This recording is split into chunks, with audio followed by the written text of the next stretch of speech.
I look like Frederick Douglass.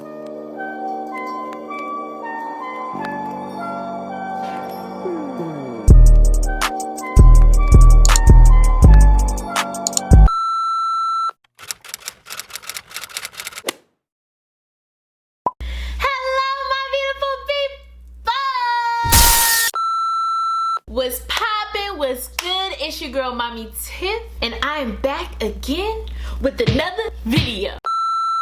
What is up, you guys? Today I'll be showing you guys my 24-hour transformation. To be honest, when you are just always in the house like 25/8, you just really lose yourself. Like, I mean, if I'm not going anywhere, I'm not seeing anyone, why would I get ready? Like, I'd rather just sit in my pajamas and leave my hair in my bonnet. Pause. Before we get into this video, if you are new to my channel, you know this is the first time you've ever seen my face, honey, subscribe. Because we make really silly, dope, cool, and funny videos on this channel, so why wouldn't you? And if you are loving the energy and the vibes that I'm giving you, hit me with a like. And if you have any comments, questions, or video suggestions, feel free to comment them down below. But without further ado, let's dive into the video. Whoosh. Alright, y'all, so you know I had to bring out voiceover Mami Tiff for this one. As you can see, I look a hot mess, girl. So we're gonna go ahead and fix that right now. Perfect. So I decided that I wanted to do a twist out using the Cream of Nature Pure Honey Moisture Whip Twisting Cream, as well as some olive oil. And here's just clips of me doing a simple 2-strand twist. And after completely finishing my entire head, I just left these in overnight for about 8 hours. And to take them out in the morning. And this is voiceover Mami Tiff signing out. 8 hours later. So it's been exactly 8 hours that these have been in. Okay, so for the next step in this glow up phase, I'm going to be doing lashes. As you can see, a couple of my lashes have fallen out. What you're gonna need for this, you're gonna need some lashes. I use the Kiss KPE 04UB ones. They're just like the ultra black, not free, short ones. And then I'm gonna be taking this Ardell. Bitch, is you blind? Such an old woman. For individual lash clear adhesive individual glue. So yeah. And then how I'm going to apply them. Literally, okay, if this is your first time ever doing individual lashes and you are now using me as a tutorial, you must have a lot of trust. I'm not a professional. You know, there's bartender, there's mixologist. I'm mixologist. So basically, how I like to have my setup, for one, take your lashes out. Lay them out in front of you. Have your lash glue open. And I like to have a little clip, you know. Jesus. I like to have a little clip just to put my bang area back, because I'm trying to, I don't know what that was. And then just have a nice magnified mirror. And so what I'm doing now is just kind of examining like where I need to fill the holes. This one's missing the most, so that's what we're gonna start off with. Alright, let me zoom y'all in. Basically what I do is I'm gonna take the glue, dip it into the glue, and now I'm gonna hold my eyelash up. Go ahead and place it.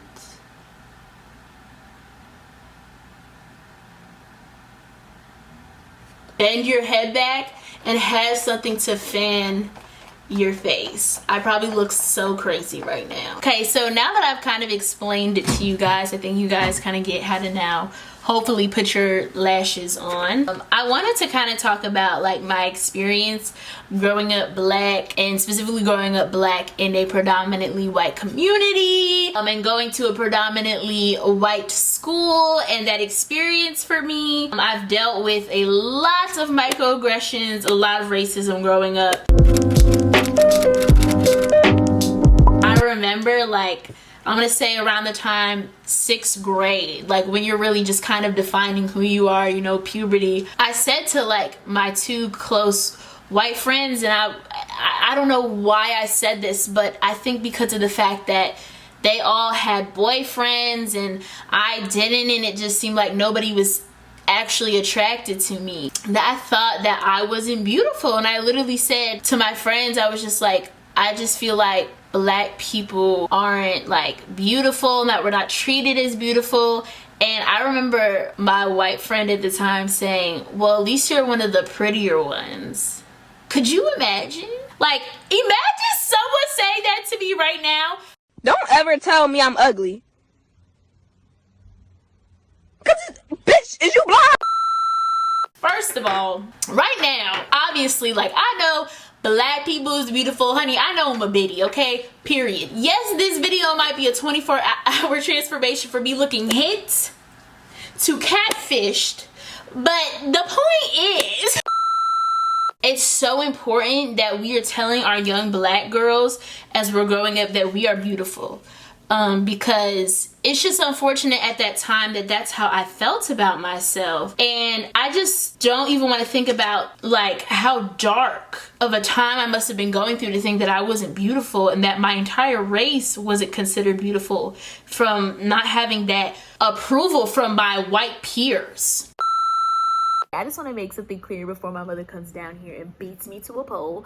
Both of my parents always told me that I was beautiful growing up. And they always told me that black people are beautiful and black people come in all beautiful shades, okay? Period. Yes. But here specifically, I'm just talking about how I didn't get that validation from my friends who happened to be white at the time. And the people that were surrounding me who were also white at the time. So I just wanted to make that clear. Okay.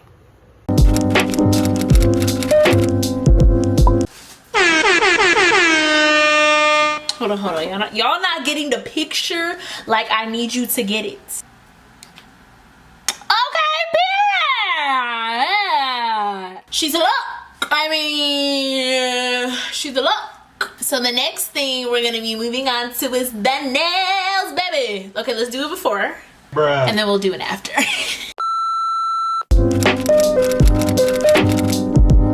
And we're back. So I went ahead and did my nails off camera. Y'all, I really wanted to do like a nail tutorial on here, but I just feel like until I'm a perfectionist at doing polygel, that's what these nails are. These are not acrylics. These are the famous TikTok polygel nails. Then yeah, we'll wait till do a tutorial on that. I am very proud of myself, I must say. Okay, you're probably like, Tiffany, why the hell do you have this on your head? Basically, this is just supposed to like hold your hair back. I'm not exactly sure what the actual name is. I'll put it here. So the reason why this is on is because we're about to do a face mask. And so what I just did was I cleansed my face with this Dr. Bronner. It's their hemp tea tree pure castor oil. I love Dr. Bronner's. Like Dr. Bronner's, 10 out of 10. 11 out of 10 actually. But yeah, I went ahead and cleansed my face with this, and now we're about to do a little face mask, okay? Period. Basically, this is just a deep cleansing charcoal mask. It's supposed to be for all skin types, yada yada yada. In terms of the ingredients, you know, can't promise you on them having the best ingredients, but what I do like about this mask is the fact that I notice every time I put it on, my pores actually get smaller, or whatever like blemishes I already have shrink up.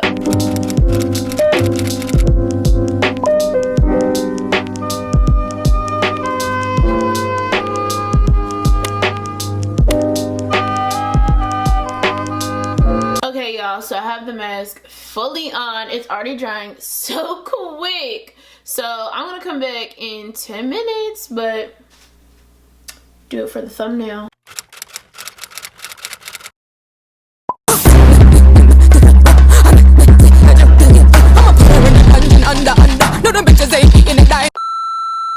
Okay, so I'm back. Took the face mask off. And all I want to do now is moisturize my face because my face is literally screaming. You know when you just be taking a mask off and your face is like, girl, I'm dry, please. The face cream that I'm currently using is by e.l.f. It's their Happy Hydration Cream, and I have combination skin.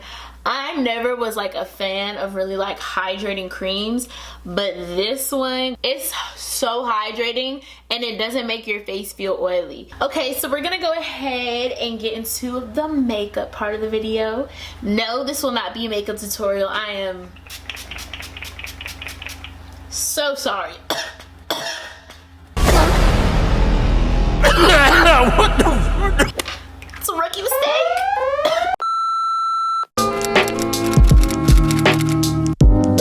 This is gonna be the last like portion. Y'all, I have absolutely no foundation left. It's ridiculous. Come on, I just need it for the video. Okay, so I finally got the foundation out and on my face. We have a nice smooth base. So the last thing I want to talk about in this video is the Black Lives Matter movement. So ever since, you know, the whole George Floyd death, which has really just brought back up the Black Lives Matter movement and just really started to highlight the amount of black people that have been killed. And I just want to make this clear with everyone. You know, black people haven't just recently started being killed from left to right at a crazy amount or a crazy rate. Black people get killed like this every day. It's just now that the media is covering it more. There's more companies, there's more famous people coming to speak up on this, but this has been happening since the end of time. Let's make that clear. But I think really what I have realized in the past couple of months, you know, being in quarantine, you really have time to think. I realized that there's just a lot of silent people in my life, people who I have called my friends. You know, people love black culture, people love profiting off of black people in general or associating themselves with black culture. But then when Black Lives Matter comes around, you have nothing to say. That's crazy! And I realized, you know, if you can't have an opinion on Black Lives Matter, sweetie, we can't be friends. I'm black! And I'm black, y'all. And I'm blacker than black. And I'm black, y'all. I'm blickety black, blacker than black, black. I'm black. You can't have people in your life who don't want to benefit you, people who can't defend you, people who don't fully love you and appreciate you, the fact of your race, because to be honest, and they really weren't your friend from the beginning. But if they can't sit there and say, oh, well, Black lives do matter and this is my opinion on it, I'd rather you voice an opinion and be like, I actually don't support Black Lives Matter, because baby, that's all I need to know. But if you sit there and you are silent and complacent, why are we friends? Like, why are we friends? But with everything going on, y'all, mentally, for me, it's a lot. Like, I'm not gonna lie, it's a lot. Sometimes as a black person, you need a day off. I mean, honey, this is a full-time job. There's just a lot of trauma being built up. But I just think it's so important for Black history to really just be implemented in the school system, especially after, you know, everything that's going on now. And just seeing the amount of change that's happening. I mean, racist monuments being taken down, buildings that are named or memorialized after racist people are being considered to be changed. The Washington Redskins have decided to consider changing their name. Like, this is historical. Now for my favorite part of the video. So for the final step, I'm gonna go ahead and take my hair out. I'm gonna do that off camera because it's gonna take a little bit of time, and then I'll be right back. In 3, 2, 1. Y'all, it's me. Y'all, this is the finished look, what you've been waiting for this entire video. Okay, first of all, my sister really did it with this hair color. Like, are you kidding? Like, I'm just really feeling myself. Get into it. You have finally reached the end of the video. Thank you guys so much for watching. saying, I had so much fun with this video. I felt like I just got a lot off my chest. I'm just so glad that I have a platform where I could come up on here and just speak to y'all, and for us to really just have this conversation. And when I mean conversation, honey, comment down below. Tell me how you're feeling. I really want to know, because if we're not checking in with ourselves, who will be? But I hope you guys enjoyed this video. As always, don't forget to like, comment, and subscribe. Bye, guys.